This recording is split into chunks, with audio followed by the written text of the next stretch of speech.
Hello students, हमने हमारी पिछली वीडियो में पढ़ा था, एक न्यूमेरिकल हमने सॉल्व किया था। किसके ऊपर बेस्ड था? वो सुपरपोजिशन प्रिंसिपल के ऊपर। आज हम कुछ और न्यूमेरिकल्स डिस्कस करने जा रहे हैं जो किसके ऊपर बेस्ड है? सुपरपोजिशन प्रिंसिपल के ऊपर। क्या पढ़ा था सुपरपोजिशन प्रिंसिपल के अंदर हमने कि अगर हमें किसी एक चार्ज पे फोर्स निकालना हो बाकी सभी चार्जेस की वजह से, तो हमने क्या किया था? लॉ ऑफ वेक्टर एडिशन को ओबे किया था। क्यों किया था? क्योंकि यहाँ पे जो फोर्स है वो कैसी क्वांटिटी है हमारे पास? Vector quantity. तो आज हम पढ़ने जा रहे हैं हमारा सेकंड न्यूमेरिकल,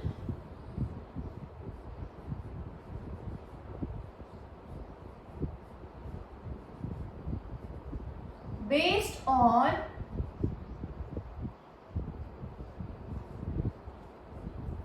सुपरपोजिशन प्रिंसिपल।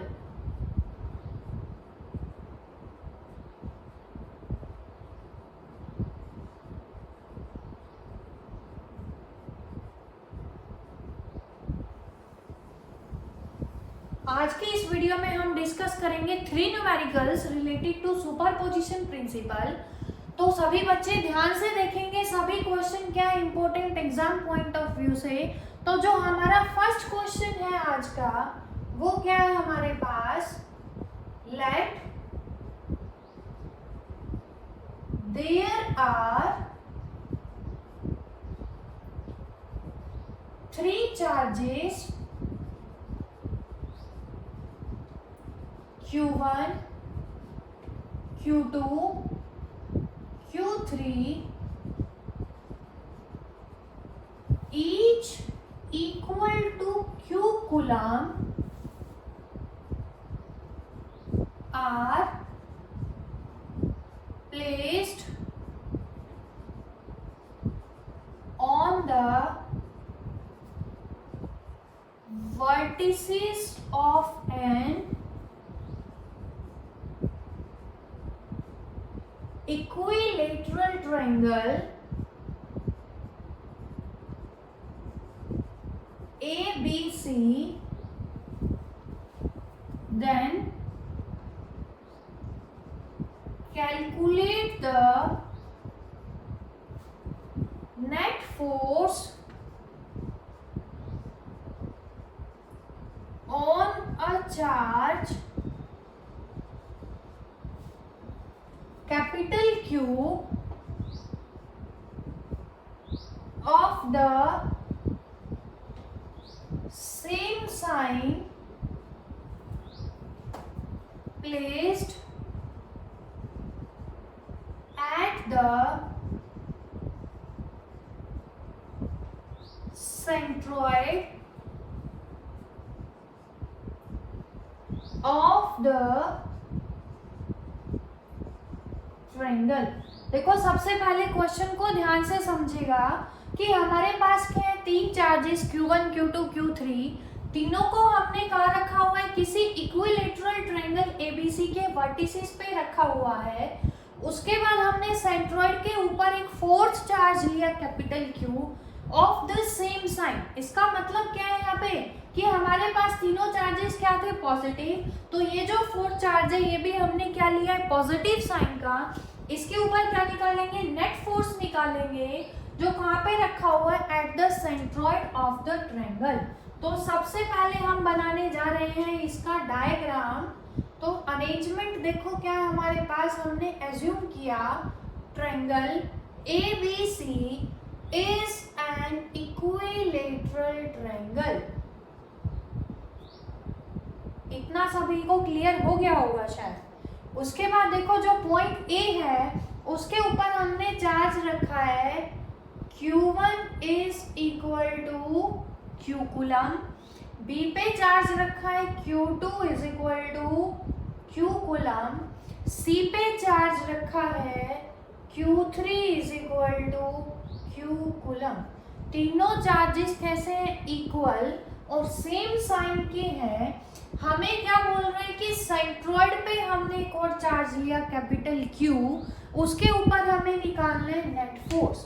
तो सेंट्रॉइड का मतलब क्या है कि हम क्या करेंगे? इक्विलेटरल ट्रायंगल है, तो हम एज्यूम कर रहे हैं कि ये जो एंगल ट्रायंगल है, इसकी लेंथ हम गिवन है क्वेश्चन के अंदर, स्टेटमेंट के अंदर बच्चे एक लाइन और ऐड कर रहे हैं कि let each side of triangle is small L, क्योंकि इसकी जरूरत हमें पड़ेगी, तो ट्रायंगल की साइड भी हमें गिवन है कितनी, एल। अब हमने मैथ्स में प्रॉपर्टी पढ़ी हुई है कि अगर हमारे पास ट्रायंगल की दो साइड इक्वल हो, दोनों से परपेंडिकुलर अगर हम ड्रॉ करेंगे थर्ड साइड पे, तो उस साइड को क्या करेगा, वो इक्वली बाइसेक्ट करेगा। तो यहाँ से हम क्या करेंगे, perpendicular draw from A to, इसको हम मान रहे हैं पॉइंट डी। सिमिलरली बी से ड्रॉ कर रहे हैं किधर, ए सी के ऊपर, इसको नाम दे दो पॉइंट ई। सिमिलरली सी से ड्रॉ कर रहे हैं, इसको क्या नाम दे देंगे, पॉइंट एफ। टोटल लेंथ हमें साइड्स की गिवन है कितनी, एल।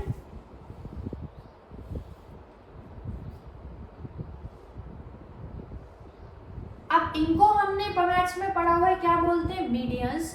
जहां पे जिस पॉइंट पे तीनों मीडियंस मीट करेंगे, उस पॉइंट को नाम दे दिया ओ, और उसी को हम क्या बोलते हैं, सेंट्रोइड ऑफ इक्विलैटरल ट्रायंगल और ट्रायंगल।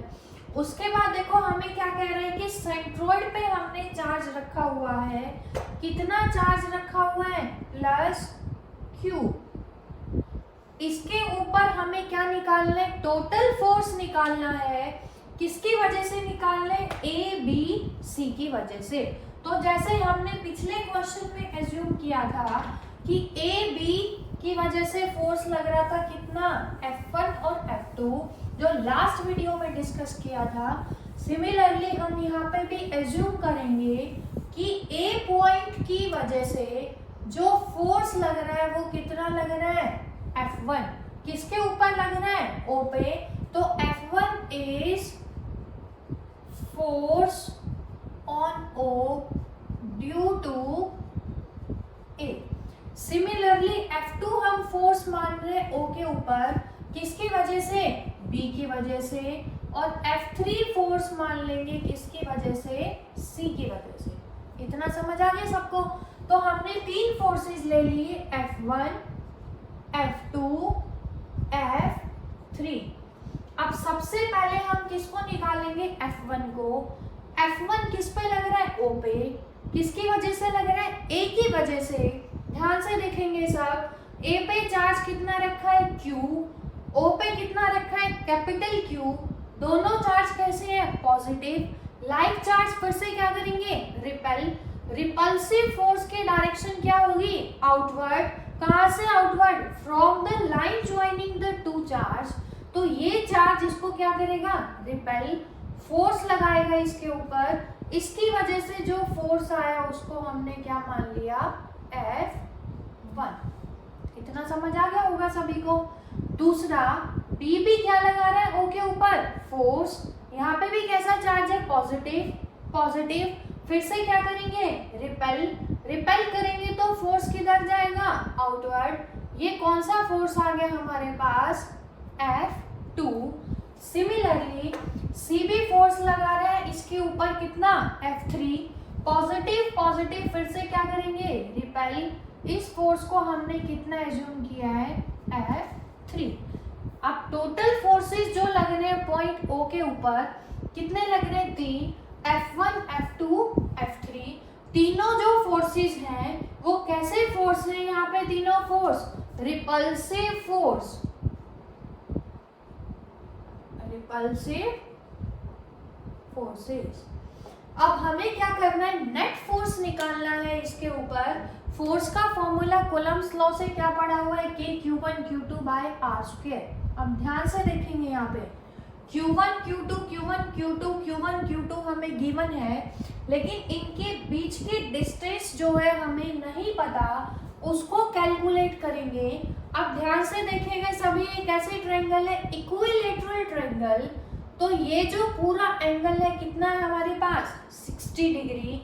अगर ये पूरा 60, तो मीडियन ने इसको क्या कर दिया, बाइसेक्ट किया। तो ये जो एंगल है हमारे पास कितना होगा, 30 डिग्री। अब यहाँ से हमने परपेंडिकुलर डाला किसके ऊपर, ए बी के ऊपर, तो ये जो एंगल है हमारे पास कितना होगा 90 डिग्री। ध्यान से देखेंगे सभी, ये एंगल कितना आ गया हमारे पास 90 डिग्री।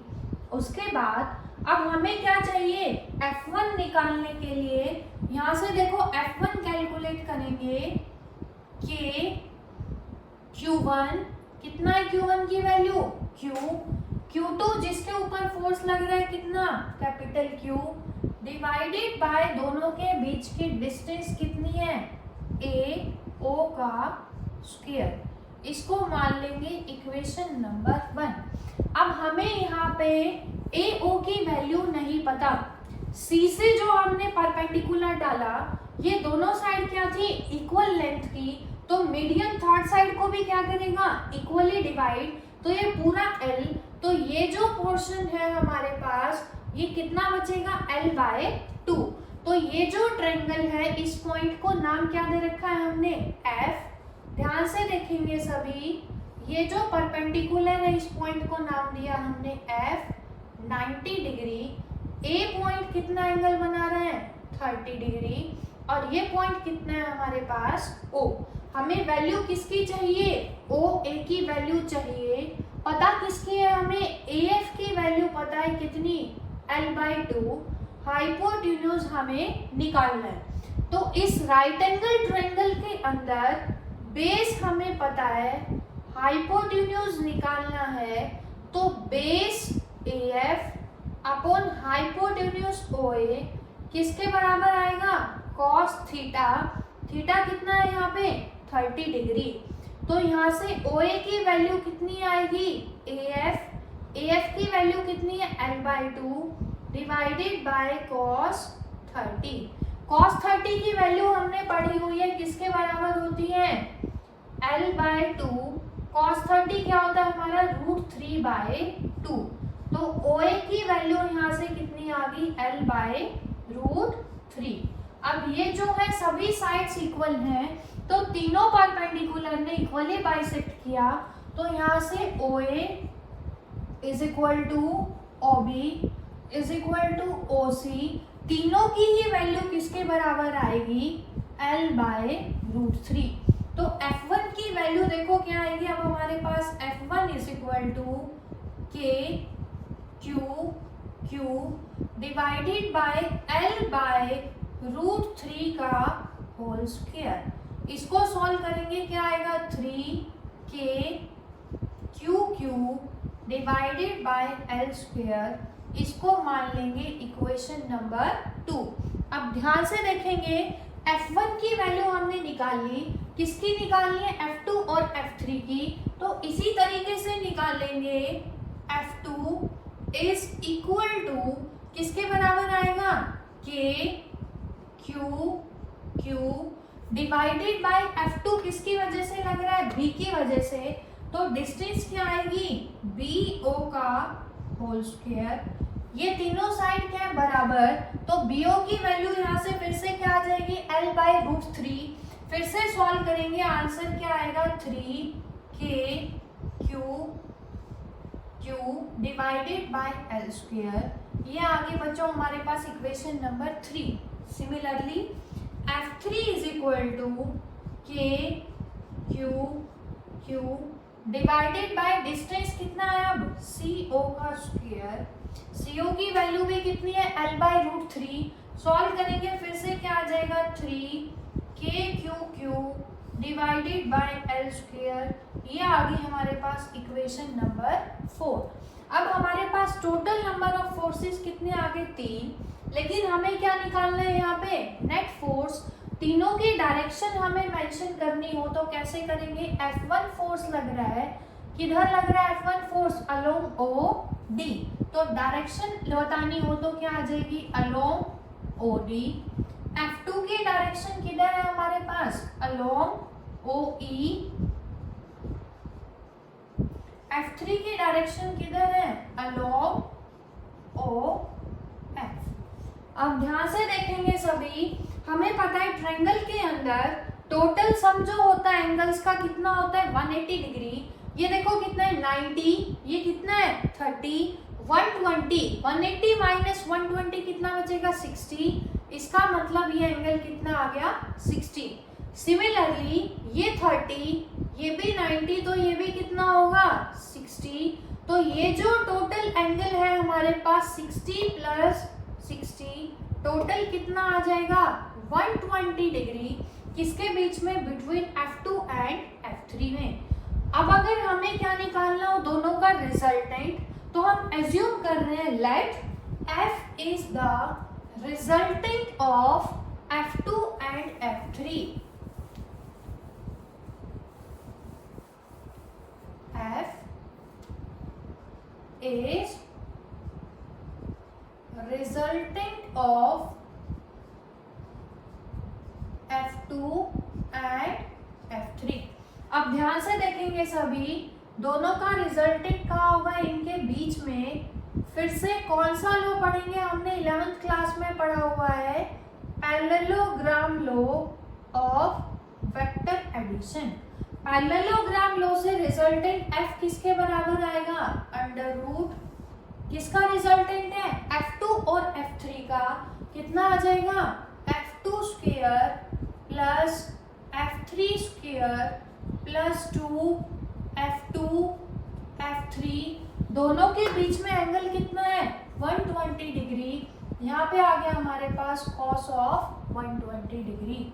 अब F2 और F3 दोनों क्या है एक दूसरे के इक्विवेलेंट, तो यहाँ पे हम पुट कर सकते हैं F2 को किसके बराबर F3 के बराबर। तो नेक्स्ट स्टेप में क्या आ जाएगा, F is equal to under root F2 square plus F2 square plus 2 F2 into F2 into cos 120। cos 120 को कैसे लिख सकते हैं, cos 90 प्लस 30। सेकेंड क्वाड्रेंट में cos की वैल्यू कैसी होगी नेगेटिव। cos 30 कितना हमारे पास 1/2, नेगेटिव है तो कितना आ जाएगा -1/2। तो नेक्स्ट स्टेप में f क्या आ जाएगा F2 square plus F2 square 2 F2 square plus 2 F2 square cos 120 कितना है -1/2। 2 से 2 कैंसिल आउट, f कितना आ गया हमारे पास under root 2 F2 square minus F2 square कितना आ गया अंडर रूट F2 स्क्वायर। इसको सॉल्व करेंगे क्या आएगा हमारे पास F2। तो यहाँ से हमें वैल्यू पता चल गई resultant of F2 and F3 किसके बराबर आया है F2 के बराबर। अब ध्यान से देखेंगे, अब दो फोर्स लग रहे हैं सिस्टम के ऊपर, एक तो इन दोनों का रिजल्टेंट F किधर लग रहा है अपवर्ड डायरेक्शन में, कितना लग रहा है F is equal to F2 के बराबर। दूसरा एक फोर्स लग रहा है अपोजिट डायरेक्शन में, कितना लग रहा है F1, वो आ गया हमारे पास। अब हमने किया हुआ है कि F1 और F2 दोनों क्या है एक दूसरे के इक्वल। अब ये किसके बराबर है F1 के, ये भी क्या है F1, दोनों क्या हो जाएंगे इक्वल एंड अपोजिट। तो जो नेट फोर्स होगा सिस्टम के ऊपर कितना लग रहा है F2, नीचे लग रहा है F1। F1 F2 के बराबर है, दोनों क्या हो जाएंगे कैंसिल आउट। तो जो नेट फोर्स लगेगा पॉइंट O के ऊपर वो कितना लगेगा बच्चों हमारे पास 0 फोर्स लगेगा। ध्यान से देख लीजिए सभी इस क्वेश्चन को, नेट फोर्स लग रहा है हमारे पास सेंट्रॉइड के ऊपर जो चार्ज रखा है कितना लग रहा है 0। उसके बाद एक और क्वेश्चन करते हैं इसी का सुपरपोजिशन प्रिंसिपल का। तो नेक्स्ट क्वेश्चन देखो क्या है हमारे पास। अब ट्रायंगल की जगह हमें जो क्वेश्चन के अंदर गिवन है वो क्या है कोई स्क्वायर। तो स्टेटमेंट क्या है हमारी, let there are, second question है let there are 4 charges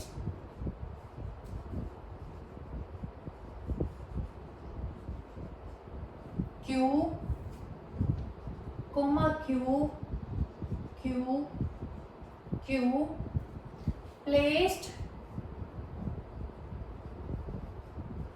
on the vertices of a sphere having side A, then calculate the total force on any charge due to all other charges.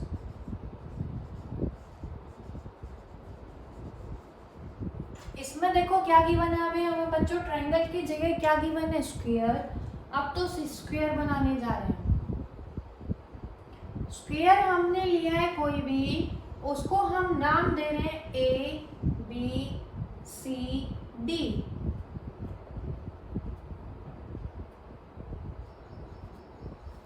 Square के जो vertices हैं उन सभी पे equal charges रखे हैं। कितने रखे हैं, Q.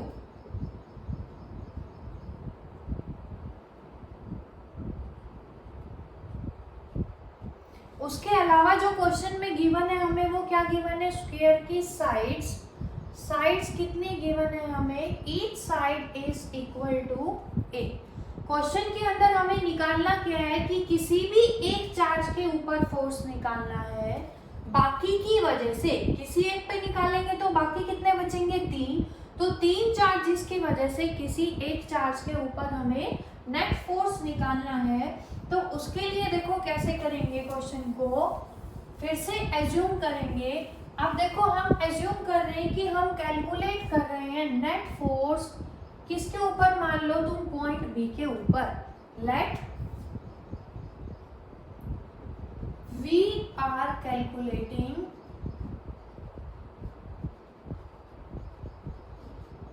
Net force on B. B के ऊपर निकाल रहे हैं। अब बी के ऊपर जो चार्ज है क्यू, उसके ऊपर फोर्स कौन कौन लगाएगा, ए पे जो चार्ज रखा है वो, दूसरा कौन लगाएगा सी पे, तीसरा जो कहाँ पे रखा है डी के ऊपर चार्ज रखा है। फोर्स का फॉर्मूला क्या होता है, के Q1 Q2 bye are square. जब ये फोर्स लगाएगा तो डिस्टेंस कितनी है, ए का क्या हो जाएगा बच्चों यहाँ पे स्क्वायर। सिमिलरली जब सी फोर्स लगाएगा तो भी डिस्टेंस हमें पता है, लेकिन जब डी इसके ऊपर फोर्स लगाएगा तो दोनों के बीच की डिस्टेंस हमें नहीं पता। पाइथागोरस थ्योरम से सबसे पहले हम क्या करने जा रहे हैं, इन दोनों के बीच की डिस्टेंस कैलकुलेट। अब देखो क्या आएगी इसकी डिस्टेंस, अंडर रूट ए स्क्वायर प्लस ए स्क्वायर। क्या आएगा, इसको सॉल्व करोगे अंडर रूट 2a। तो अब हमें क्या पता चल गई, इनके बीच के डिस्टेंस भी कैलकुलेट कर ली हमने। ए बी और डी के बीच के डिस्टेंस भी पता है, दूसरा बी और सी के बीच के डिस्टेंस भी हमें पता है। अब हम एज्यूम कर रहे हैं कि F1 जो फोर्स है किसके ऊपर है, ऑन बी। किसकी वजह से है, due to A. Similarly F2 force लग रहा है बी के ऊपर, किसकी वजह से लग रहा है, सी की वजह से। F3 फोर्स लग रहा है किसके ऊपर, बी की वजह से, किसकी वजह से, डी की वजह से। फिर से हमने F1 F2 F3 एज्यूम किया। अब तीनों की वैल्यू निकालेंगे पहले, फिर क्या निकालेंगे, उनका रिजल्टेंट। अब ध्यान से देखेंगे, ए की वजह से बी के ऊपर फोर्स कितना लग रहा है, F1। ए पे कैसा चार्ज है, पॉजिटिव। बी पे भी कैसा चार्ज है, पॉजिटिव। पॉजिटिव पॉजिटिव क्या करेंगे, रिपेल। रिपल्सिव फोर्स किधर जाएगा, आउटवर्ड। कितना लिया इसकी वजह से फोर्स, F1। तो ये क्या आ गया हमारे पास, F1। F1 की वैल्यू कितनी आएगी, F1 इज इक्वल टू के। ए पे कितना चार्ज रखा है, Q। बी पे कितना चार्ज रखा है, Q, डिवाइडेड बाय डिस्टेंस का स्क्वायर, और F इज इक्वल टू के Q स्क्वायर बाय ए स्क्वायर। ये आ गई हमारे पास इक्वेशन नंबर 1। सिमिलरली अब किसकी वैल्यू निकालेंगे, F2 की। F2 क्या है, फोर्स जो किस पे लगा, B पे। किसकी वजह से लगा, C की वजह से। तो क्या आएगा, पॉजिटिव पॉजिटिव रिपेल। फोर्स फिर से किधर जाएगा, आउटवर्ड। कितना माना है इसको हमने, F2। F2 की वैल्यू में क्या आएगी, K। Q1 कितना है, Q। Q2 भी कितना है, Q। क्या आ जाएगा फिर से, Q स्क्वायर डिवाइडेड बाय दोनों के बीच की डिस्टेंस A। ये आ गया हमारे पास A स्क्वायर। थर्ड हमें निकालना है F3। अब ध्यान से देखेंगे सभी बच्चे, पॉजिटिव पॉजिटिव रिपेल, तो F3 भी किधर एक्ट करेगा, आउटवर्ड डायरेक्शन में। वैल्यू कितनी आएगी F3 की, K। किसकी वजह से लग रहा है, Q की वजह से। किसके ऊपर लग रहा है, Q के ऊपर। तो क्या आ जाएगा, Q स्क्वायर डिवाइडेड बाय इनके बीच के डिस्टेंस का स्क्वायर अंडर रूट 2a का स्क्वायर जब हम करेंगे तो हमें क्या मिलेगा, F3 is equal to K Q square by 2a square. ये आ गई हमारे पास इक्वेशन नंबर 3। अब 3 फोर्स लग रहे हैं हमारे पास, लेकिन हमें क्या निकालना है, रिजल्टेंट फोर्स। अब ध्यान से देखना सभी, F1 और F2 के बीच का एंगल हमारे पास कितना है, 90 डिग्री। F1 लग रहा है x एक्सिस में, F2 लग रहा है y एक्सिस में। तो फिर से क्या करेंगे, यहाँ पे हम F1 और F2 का क्या करेंगे, रिजल्टेंट निकालेंगे। तो हम यहाँ पे एज्यूम कर रहे हैं, लेट F इज द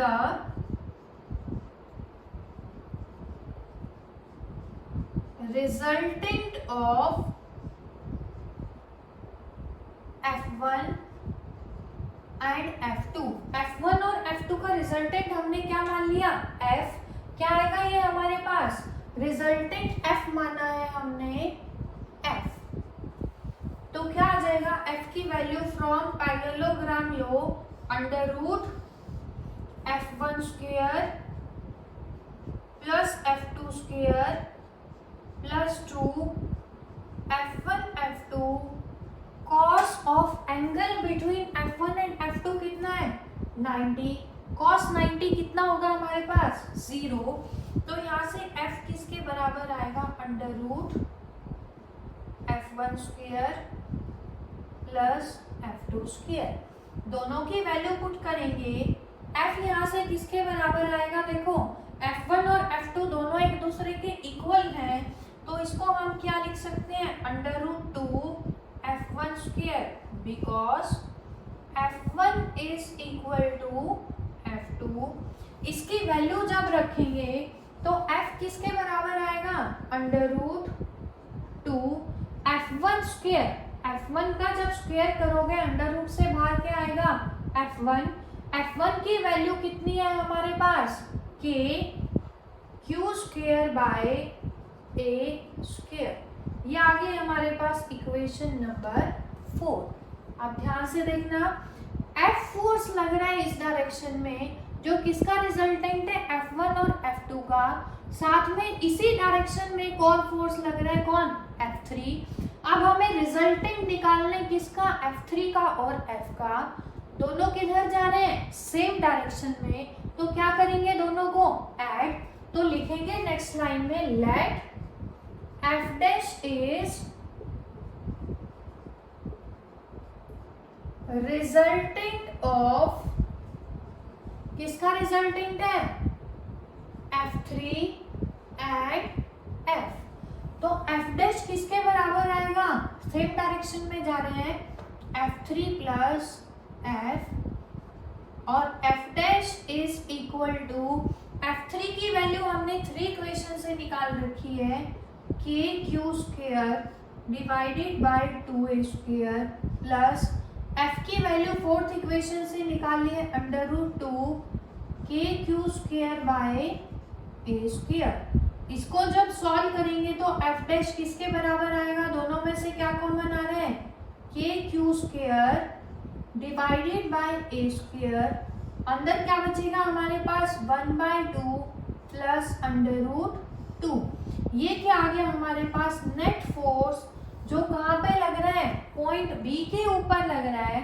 किसकी वजह से लग रहा है, ए डी सी के ऊपर जो चार्ज है उनकी वजह से। दूसरा हमसे कैसे पूछ सकते हैं इस क्वेश्चन को कि हमें ये जो चार्ज है इनकी वैल्यू भी गिवन होगी और साइड्स जो है स्क्वायर की वो भी क्या होंगी, गिवन। उनकी वैल्यू को जब यहाँ पे पुट करेंगे, के की वैल्यू हमें ऑलरेडी पता है, तो क्या मिल जाएगा हमें, नेट फोर्स किसके ऊपर, पॉइंट बी के ऊपर। तो ये हमने डिस्कस किया, ये भी किसका न्यूमेरिकल है, सुपरपोजिशन प्रिंसिपल का। सिमिलरली अगर ट्रायंगल दे रखी हो तो फिर से ऐसे ही क्या करेंगे, नेट निकाल लेंगे। हमें निकालना है बच्चे क्या, नेट फोर्स निकालना है, चाहे उसके लिए किसका यूज करें हम, वेक्टर रिजोल्यूशन का, या फिर क्या देखेंगे, सेम में जा रहे हो तो नेट क्या हो जाएंगे, ऐड हो जाएगा नेट फोर्स। तो इसी तरीके से